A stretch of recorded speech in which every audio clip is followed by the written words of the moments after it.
Hola chicos, ¿cómo están? Muy buenos días, gusto de poder saludarles. Escuchamos de fondo a Eric Satie con Gimnopedia número 1. Estamos comenzando un nuevo día, una nueva jornada y esperando que comience la lluvia. Con esta melancólica y hermosa melodía comenzamos el día de hoy a hablar sobre el cómo termina la independencia de Chile. Les habla el loco profe de historia, Álvaro Álvarez. Recuerda que para ver las clases anteriores están ahí. Hola chicos, ¿qué tal? ¿Cómo están? Buenísimo. Oye, estaban escuchando Gimnopedia número 1. Ya, ahí está. Para mí, Eric Satie es uno de los grandes maestros de la música, junto con Debussy, ya, y de hecho, dentro de la música contemporánea, a mí me encanta. Bien, me dice, pero profe, que me melancólico. Yo creo que está preciso para un día de lluvia, ya, y nosotros estamos esperando acá la lluvia. ¿Cómo están? Gusto de poder saludarles a todos y cada uno de ustedes, los que están viendo a través de el Classroom esta clase. Genial, un abrazo a todos y cada uno de ellos. Ay, se viene una prueba. ¿Ya? Pero bueno, ya. Y además de eso, entonces, mandarle a la distancia un fuerte abrazo a todos quienes también están viendo a través del canal de YouTube. ¿Bien? Así que en ese sentido, el día de hoy, entonces, vamos a terminar esta primera parte de la segunda unidad que nosotros hemos puesto como nombre: el proceso de independencia en Chile, ya, y la construcción de una nación. Entonces, el día de hoy vamos a terminar con el proceso de independencia, por eso la clase, que es la clase número 4, lleva el nombre de El fin del proceso de la independencia. Bien, mi nombre es Álvaro Álvarez, soy el loco profe de historia. Muchas gracias por haberle dado like y haberte suscrito al canal si que ya lo estás viendo desde YouTube. Y también seguirme en @0recargado. Estamos en una campaña, así es un Huawei para el profe Álvaro. De hecho, el mío se echó a perder, lo vieron, pero lo arreglé. Ya, pero ya nada es como antes. De hecho, la cámara ya frontal no funciona bien, y el brillo tampoco está al 100%, así que la verdad las cosas es que estamos bastante tristes. Oh, estoy triste. ¿Ya? No, pero de todas formas seguimos trabajando para usted. Bien, recuerda, ahí están apareciendo entonces todas las clases que ya hemos visto. De hecho, esta me parece que es la clase 10 en total de la asignatura que llevamos del sexto año básico. Así que si estás viendo este video por primera vez, puedes ponerte al día allí entonces con todas las clases que tú estimes y que a ti te falten para poder ver. Si estás viendo esta clase porque necesitas hacer una guía, perfecto, dale con todo nomás. Y entonces vamos a comenzar. Recuerda, este siempre es un video, y como es un video tú le puedes poner pausa, le puedes atrasar para volver a una explicación, o simplemente entonces ponerle pausa para ir tomando apuntes de algunos temas que sientes que es importante que estén anotados. Bien, vamos a comenzar, ¿ya? Y para eso te voy a invitar entonces a que pongan la fecha del día de hoy. Voy a poner la fecha. A ver, estamos grabando el día... Déjenme ver dónde está. Estamos a viernes 25 de septiembre. No. De hecho, me parece, el lunes 15 de junio. Estamos grabando en vivo y en directo. Entonces, el mismo día que tengo clases con los chicos. Bien. Así que en ese sentido, chicos, vamos a comenzar. Vamos a poner entonces la fecha del día de hoy. Vamos con el título, que es el fin del proceso de la independencia. Y vamos entonces a caracterizar el proceso de independencia en Chile. Eso es lo que estamos haciendo, y tenemos de fondo entonces una imagen, ya un dibujo sobre entonces el desastre de Rancagua. Ah, pero profe, a mí me suena el desastre de Rancagua. Sí, de hecho, en materia que ya hemos visto y que tiene que ver con esta última batalla que tiene O'Higgins antes de finalmente terminar arrancando hacia Argentina, ya cuando los realistas vienen a reconquistar. Y de eso vamos a comenzar entonces hablando inmediatamente, ¿ya? Porque recuerden que en la Patria Vieja va a terminar, ¿ya? Con el desastre de Rancagua. Y esta Patria Vieja había comenzado con la primera Junta Nacional de Gobierno, donde se habían llevado a cabo bastantes ideas, ¿bien? Por ejemplo, si bien vamos a ver que hubo un proceso de independencia sobre todo marcado, ¿ya? por lo que va a ser la obra de carrera. Bien, en la primera parte, que es esta patria vieja, ya hay que mantener, hay que decirlo, que la gran mayoría se mantuvo, en este caso, leal al rey. Era muy poca la gente que quería la independencia porque no se veía esto como un proceso de independencia, ¿ya? Entonces, en esa forma, ya se hicieron o sea, se hicieron algunas reformas por parte de estos juntistas que después van a crear un congreso y que después de eso entonces comienza a potenciar esa reforma don José Miguel Carrera y ahí aparecen entonces los primeros símbolos patrios, tanto como la bandera, ya el escudo, que es lo que pueden ver y que de hecho lleva abajo como consigna, entonces después de las tinieblas, luz, ¿ya? Entonces es bien interesante. Ya, como José Miguel Carrera comienza a darle una identidad, pero ojo, es una identidad que para el resto de los chilenos no es, en este caso, algo que todos estén buscando, estén pidiendo, sino que simplemente, y tal como lo dije en algún momento, este es un proceso más bien de los patrones. Bien, la gran mayoría de Chile era campesino, ya, y la verdad las cosas que estaban muy, muy distantes de estas ideas ilustradas que traían algunos próceres provenientes, en este caso, tanto de Inglaterra como de Francia, para poder hacer, en este caso, de Chile y el continente completo, un independiente de España. ¿Bien? Ahora, con respecto al tema de la reconquista, bueno, de partida se van a derogar, tengo una mugrecita. Se van a derogar en este caso todas las leyes patriotas, ya se cierra el Instituto Nacional, ya se cierra también la Biblioteca Nacional, ya se van a restablecer ciertas instituciones coloniales que habían sido suprimidas y que ahora nuevamente se vuelven a restablecer, ya como por ejemplo el tema de la Real Audiencia, y ahí donde se cierra el Congreso, bien, que es una de las cosas que comienzan a hacer, en este caso Mariano Marco de Pont. Y luego entonces vamos a ver, pues, de partida la represión a cualquiera que dice apoyar la causa de los patriotas, ya, y ahí van a estar los Talaveras de la Reina, y que es bien interesante porque los Talaveras se van a enfrentar ya a su archirrival, que es un grupo paramilitar que aparece y que se queda acá, o sea, todos arrancan para Mendoza, ya, y comienzan a juntar allá un ejército que va a ser un mega crossover, pero acá se queda don Manuel Rodríguez y forman los Húsares de la Muerte, donde finalmente le va a hacer el peso en este caso, a los Talaveras de la Reina. Ahora, van a haber gente que va a ser expulsada del país, hay gente que se lo van a mandar a Juan Fernández como castigo. Entonces, en ese sentido, lo que hace es que toda esta cosa que era más bien una causa de los patrones, ya ahora se va a volver ya una causa un poco más generalizada, sobre todo con la gran obra que va a hacer Manuel Rodríguez, ¿ven? Y acá tenemos entonces la batalla final de que termina entonces con la Patria Vieja y que es el desastre de Rancagua y que en realidad es un desastre porque pese a que los chilenos aguantaron bien y aguantaron lo que más pudieron, ya nunca llegaron las tropas auxiliares que Carrera había prometido y por esa misma razón entonces O'Higgins sale con aproximadamente 150 hombres y escapan hacia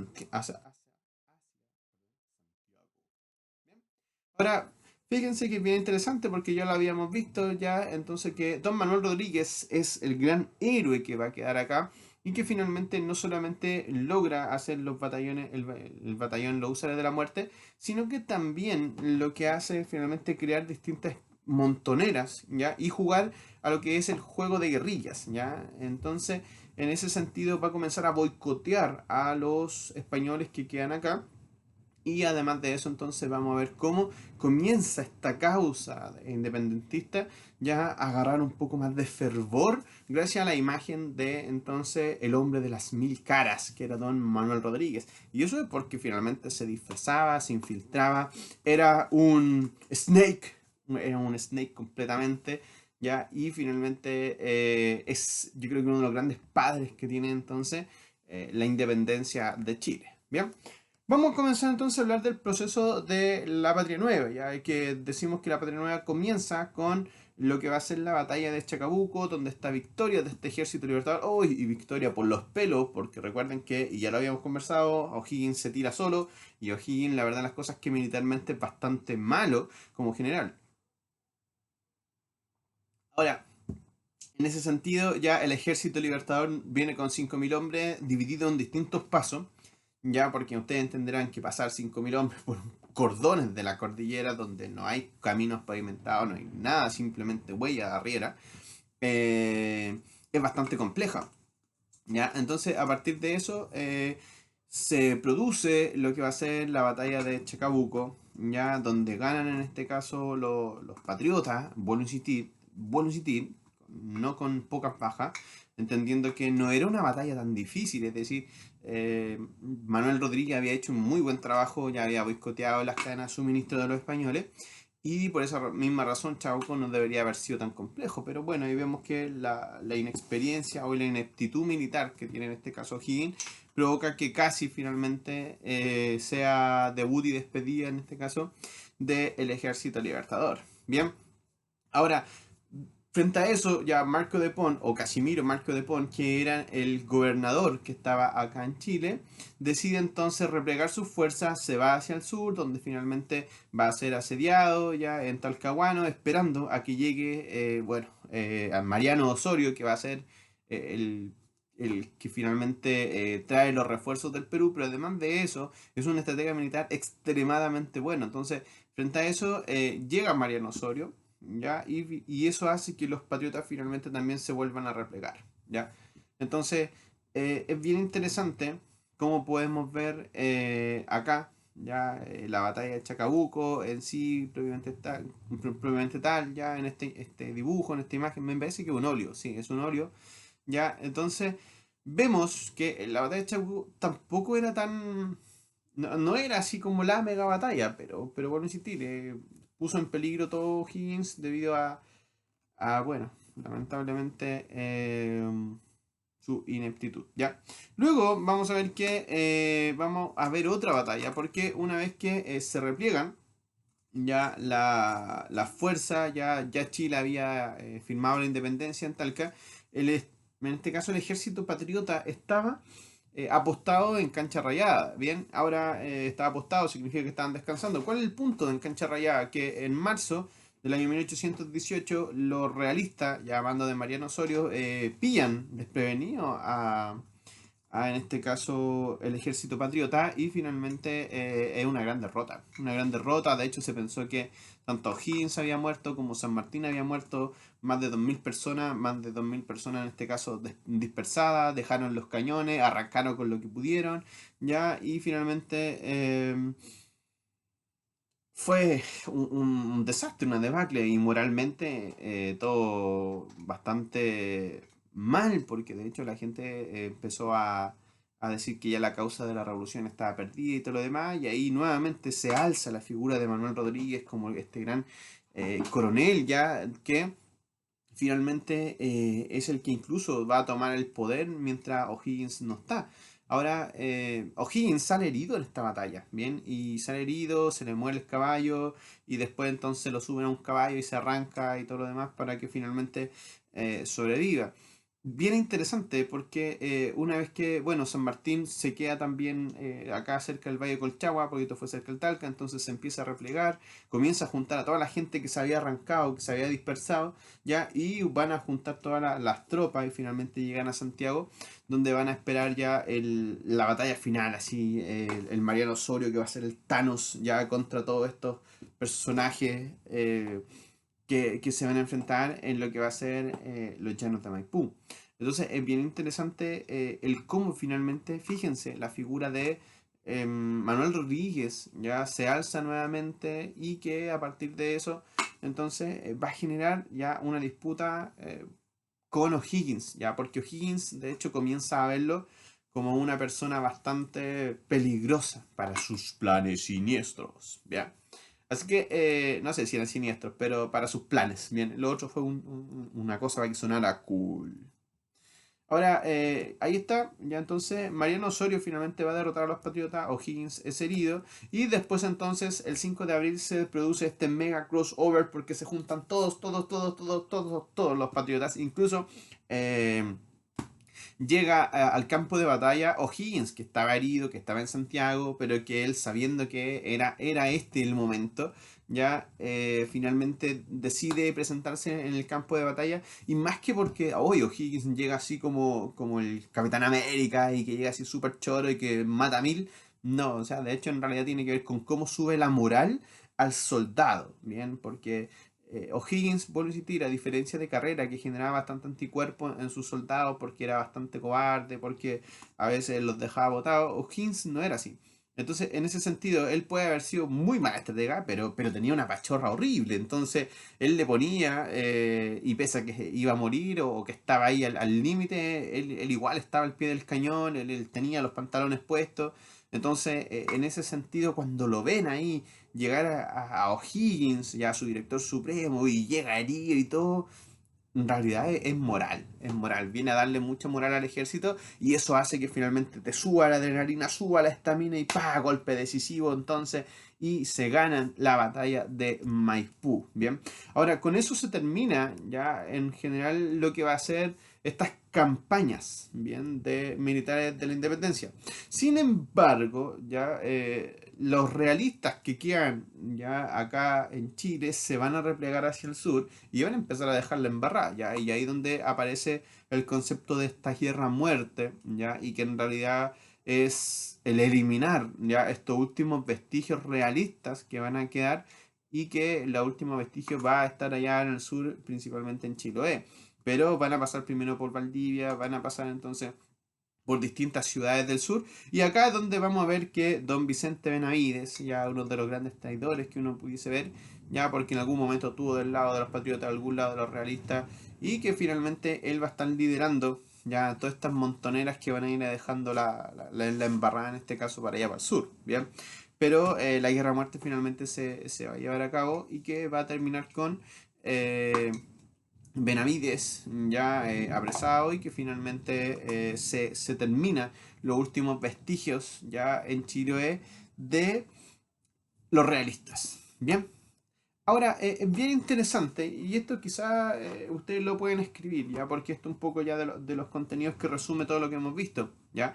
Ahora entendiendo que el ejército desde que bajó de Chacabuco había llegado en este caso a Santiago, pasó por Linares, pasó por Talca, donde finalmente ahí firmaron la independencia. Ya pierden en Cancha Rayada y luego de eso vuelven a reagruparse en este crossover de Maipú. Y finalmente entonces es allí donde se gana esta independencia de Chile porque ya los realistas quedan bastante dispersos, que son muy pocos los que pueden hacer frente. Y Perú tampoco tiene cómo poder reenviar ya tropas y a partir de eso entonces se prepara, ya se comienza a preparar el camino para lo que va a ser la invasión al Perú, ya invasión que según la logia lautariana, ya recuerden que hemos hablado de la logia, venía desde el norte, en este caso desde el norte del Perú, y luego por el sur desde Argentina hasta lo que va a ser Chile, y luego de eso entonces a través del mar, y ahí Lord Cochrane ya se va a encargar de llevar a cabo toda esta empresa, y acompañado también de en este caso San Martín, ya entendiendo que a San Martín se le ofreció el cargo acá en Chile, pero la verdad es que él dijo que no. Ya, la verdad es que yo no quiero, porque yo tengo otro plan, y el plan es liberar el Perú.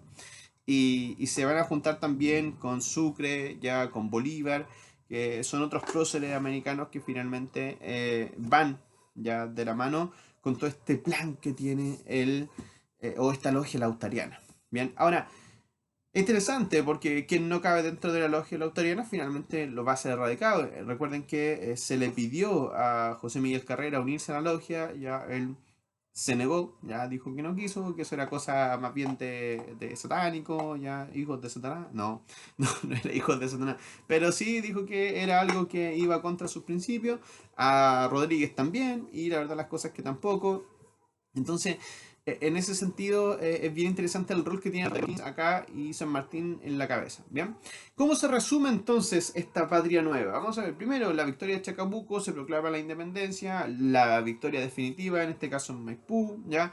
Luego de eso, lo que estábamos hablando, el plan conjunto, este gran mega crossover. Ahora sí, esto es un gran mega crossover. ¿Ya? Donde se van a juntar todos los próceres de la independencia de todos los países y van a ir entonces a derrotar al virrey del Perú, ¿bien? Y para eso entonces Chile tenía que hacer la Escuadra Libertadora del Perú, la cual la va a hacer en el gobierno de O'Higgins. O'Higgins se va a endeudar con, en este caso, 1 millón de libras esterlinas con el gobierno de Inglaterra, ¿ya? Y por eso Lord Cochrane va a estar a cargo entonces de esta armada. Ahora Lord Cochrane es un pro, pues es un cra, de la navegación y como capitán y marinero. Entonces, no, Cochrane es de otro nivel. Entonces, haberlo podido contratar a él y finalmente que él lleve a cabo la empresa, o sea, en realidad era casi asegurarnos la campaña a través de la Escuadra Libertadora. Bien. Además de eso, vamos a ver algunas otras obras de O'Higgins que entre el año 1818 y el año 1823 va a gobernar hasta que finalmente, en algunas situaciones más bien de sus propios rasgos de O'Higgins, comienza a tener problemas con la aristocracia o en este caso con lo que nosotros conocemos ya como esta fronda aristocrática que se comienza a armar ahora y finalmente se opone a la élite. Bien, y vamos a ver por qué la élite le tiene mala, ¿ya? Ojo, literalmente le empieza a tener mala, ¿ya? Veamos, el gobierno de O'Higgins comienza ya con la declaración de independencia, se forma este ejército de Chile, se va a crear la expedición o la escuadra libertadora en este caso del Perú, y va a hacer dos constituciones. Recuerden, esto es súper importante. Todo país se organiza políticamente a través de una constitución, ¿ya? Entonces ya Carrera había hecho un reglamento constitucional, ya que era el reglamento del año 1812, y ahora O'Higgins también tiene que hacer reglamentos constitucionales, primero el de 1818, que es un reglamento más bien provisorio, y luego entonces el reglamento del año 1822, ¿bien?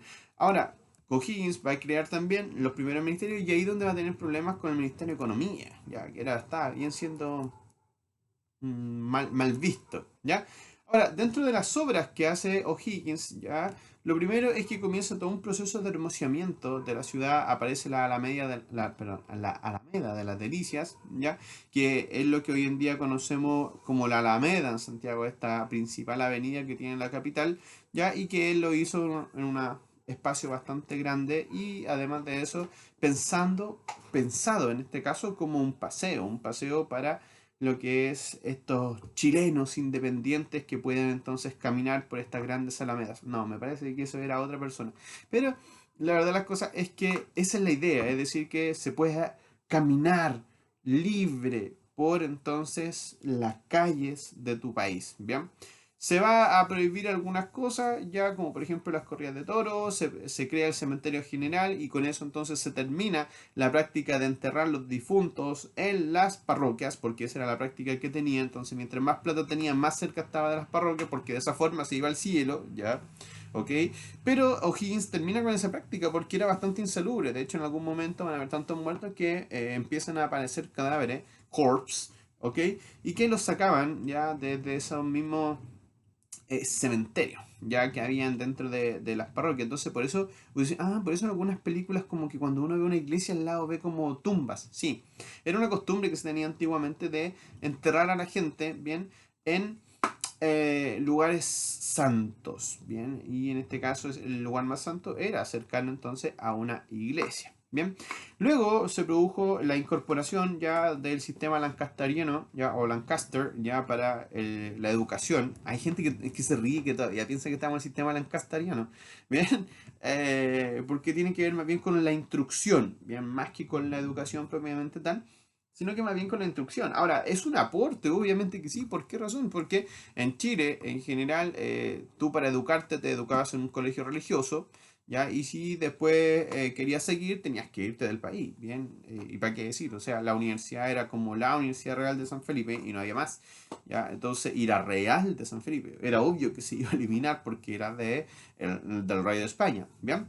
Y por último, y aquí una de las cosas que le pega a la gente o esta aristocracia, estos criollos,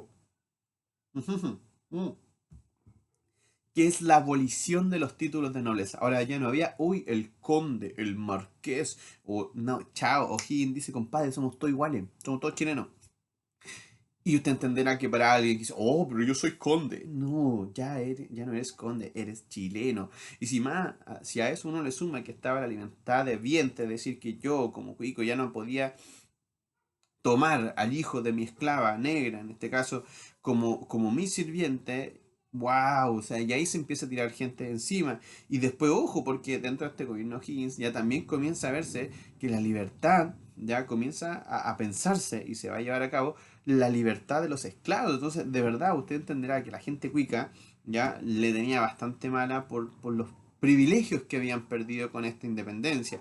ahora en ese sentido comienzan a maltratarlo a O'Higgins, le llaman el guacho Riquelme, ya, y caen en las mismas malas prácticas que tenía en este caso Carrera, ya, Carrera también trataba súper mal a O'Higgins, por lo mismo, porque tampoco él pertenece a esta aristocracia santiaguina, recuerden que él es de provincia, ya, y que por eso era tratado siempre como de menor rango, o era tratado en este caso de distinta manera. Bien, entonces O'Higgins lo que hace finalmente es abolir los títulos de la nobleza, y eso hace que finalmente se echa mucha gente encima. Y acá están los dos reglamentos, ya, primero que es la Carta Fundacional del año 1818, ya, donde establece el principio de soberanía, se establece en este caso la separación de los poderes del Estado, aunque el director supremo tiene amplias facultades, ya. Y en este caso es bien interesante porque aparece también el poder legislativo, el poder judicial, pero muy tomados de la mano del director supremo. Ahora, entendiéndose que estábamos recién aprendiendo a cómo nosotros nos gobernábamos. Y por último, ya en el año 1822, hay ya claramente diferencias sobre los derechos que tiene cada una de las personas, ya se fijan los límites de Chile, ya, y aparece que O'Higgins se va a quedar en el poder 6 años más. Oye, aquí es donde tiene un problema, porque comienza a creerse la gente que O'Higgins lo que quiere en este caso es perpetuarse 6 años más en el poder. Es decir, hasta el año 1828 O'Higgins estaría entonces allí como director supremo, y que además de eso ya se va a escoger entonces un congreso bicameral, ya, pero bueno, insistir, todo esto bajo entonces la mano y el cargo de O'Higgins. Ahora, eso, la verdad, las cosas que a nadie comenzó a gustarle, porque decíamos, bueno, salimos de un rey, ¿para qué? Para caer en otro rey. Entonces fíjense, y O'Higgins ya acá está, y comienza a tener muchos problemas ya con el resto de las personas.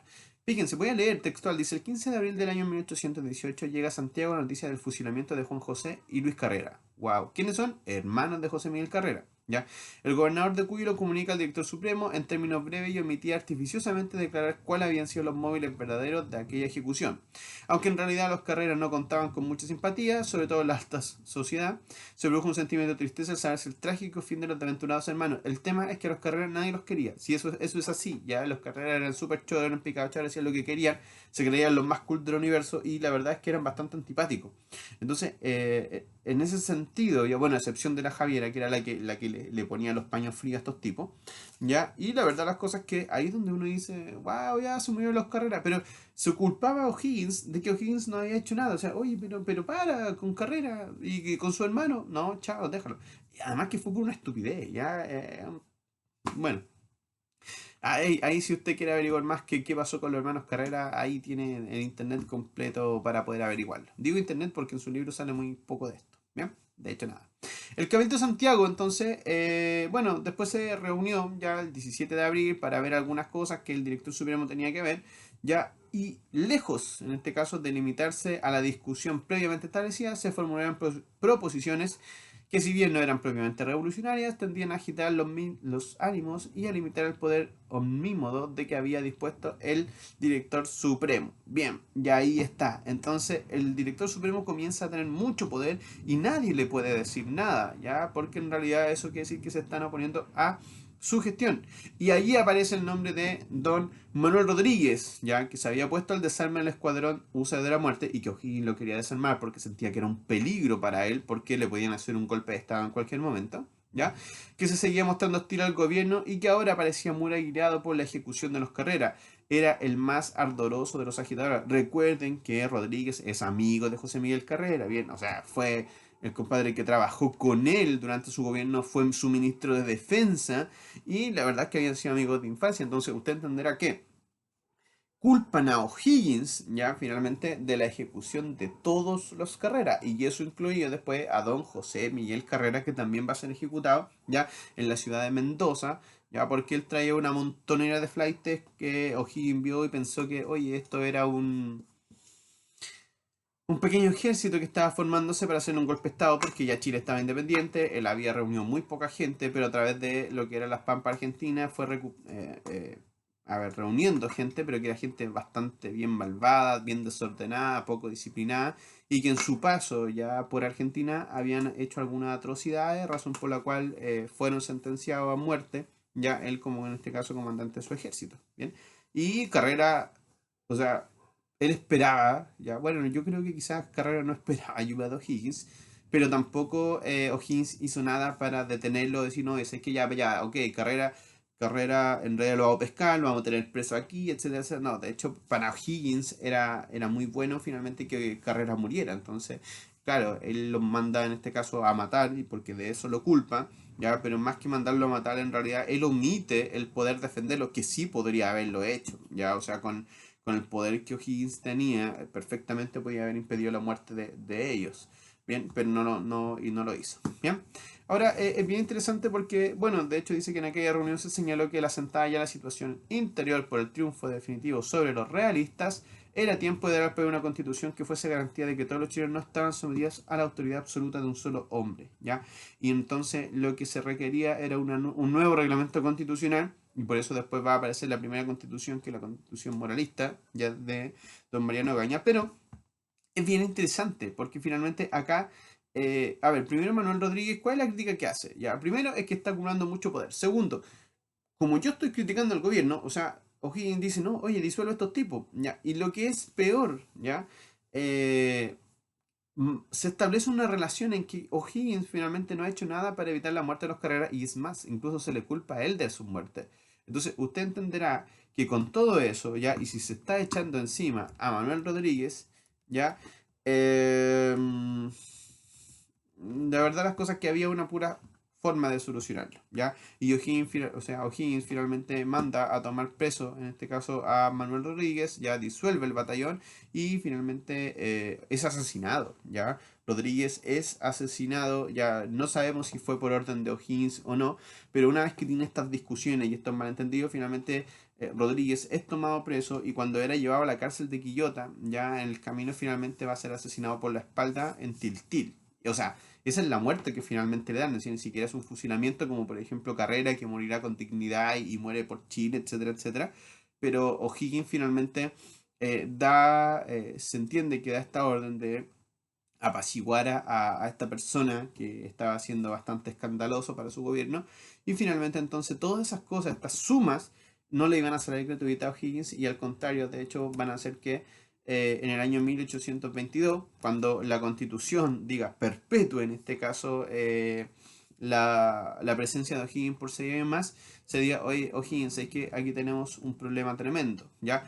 Si además de eso se le acusó literalmente ya de matar a Rodríguez y a los hermanos Carrera, ya tuvo problemas con la Iglesia Católica, bien, sobre todo con el tema de crear el cementerio general, ya eso le quitaba un poder tremendo a la Iglesia Católica. Y finalmente los títulos de nobleza, ya el tema de la abolición de los, ¿cómo se llama? De los mayorazgos. Entonces al final se echó encima a todo el mundo. Y ojo, O'Higgins tenía razón en algo. Él decía, yo no puedo dejar a Chile en este caso que se gobierne solo o que se gobierne de forma participativa, porque finalmente todos quieren hacer lo que ellos finalmente quieran, ¿ya? O todos quieren el beneficio personal.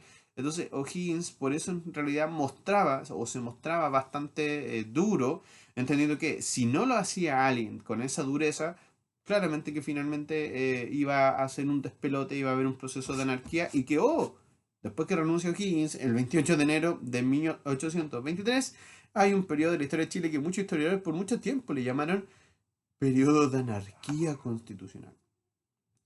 Y uno dice, wow, o sea, O'Higgins tenía razón. Sí, pues obvio, tenía razón, porque tú no puedes entonces organizar un país ya con todas las personas diciendo, no, yo quiero esto, no, yo quiero todo otro, ya, yo quiero todo otro, hagamos todo otro, sí, hagamos. Y finalmente no se ponen de acuerdo. Ahora, ¿por qué? Por una sencilla razón, porque siempre habían sido súbditos. No era una república, no tenían, en este caso, la expertise republicana para poder hacer. Y ahí es donde uno dice, bueno, pero ¿y O'Higgins cómo la tenía, po? Es que tampoco la tenía. Y lo más cercano a él era un rey con autoridad fuerte. Entonces O'Higgins también quería hacerse, en este caso, de un rey. Y por esa misma razón entonces comienza todo este periodo después de la renuncia de O'Higgins. Bien, ahora es bien interesante porque se cree que O'Higgins quería perpetuarse en el poder. Y O'Higgins lo que busca es finalmente ordenar, dejar a Chile ordenado ya antes de entregar el poder. Y para eso él dice que necesita un par de años más para que finalmente se cree una organización política robusta. Ahora, esa organización política robusta, y aquí voy a hacer un spoiler, no lo logra O'Higgins ya, para nada. Y de hecho van a haber aproximadamente 8 años que van a terminar con una pequeña guerra civil y esa guerra civil entonces va después a armarse de una nueva constitución en la mano de otro hombre, que si bien no va a ser el presidente, es el que pone las ideas para el próximo periodo y lo más probable es que los próximos 60, 70 años, que son las ideas de Diego Portales. Bien, así que es bien interesante el cómo finalmente esto se desarrolla bien y ver cómo desde la renuncia de O'Higgins comienza entonces a haber un periodo de desorden. Bien, pero la clase del día de hoy termina hasta aquí porque nos interesaba ver que cómo O'Higgins finalmente renunciaba y el por qué había renunciado pese a todas estas obras que él finalmente había hecho. Bien, faltó la escena donde él abre así su pecho y se ponga mi pecho si es que he hecho algo mal por Chile. Eso es clásico, usted lo puede ver en un montón eh, de video ahí, así que genial. Chicos, por mi parte, hemos terminado esta primera parte de la independencia de Chile. Espero que les haya quedado bastante clarito. Bien, hicimos 4 clases sobre independencia y hoy nos dedicamos a ver el periodo de la Patria Nueva y el gobierno de O'Higgins y ver cómo finalmente termina O'Higgins su gobierno. ¿Ok?